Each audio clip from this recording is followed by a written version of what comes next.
Meeting અમારી જે થઈ છે અમારા ભરવાડ અને રબારી સમાજની એકતા માટે આ મીટિંગ થઈ છે અને વર્ષોથી આજનો નહીં પણ ઇતિહાસ છે અમારો. ભરવાડ અને રબારી સમાજ કાયમ હંમેશા એક જ રહ્યા છે. અને હવે આગળ અમે સંગઠનની રચનાઓ બધા જિલ્લામાં કરવાના છીએ અને શરૂઆત મોરબી મચ્છુમાની જગ્યાએથી કરેલ છે. તો અમારો હેતુ એક જ છે કે શિક્ષણમાં સમાજ આગળ આવે, ધંધા રોજગારમાં આગળ આવે અને ખંભેથી ખંભો મિલાવી અને રબારી અને ભરવાડ સમાજ સાથે મળી અને વિકાસની ગાથા પર. આજરોજ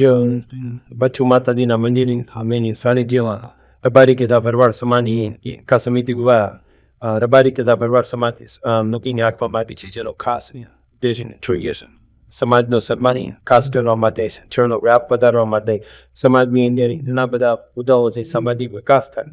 એ હેતુથી અને શિક્ષણનો વ્યાપ વધે, એક સંગઠન શક્તિ ઊભી થાય. રબારી અને ભરવાડ સમાજ એક થઈને અનેક સામાજિક કાર્યો કરે, રાજકીય હોય,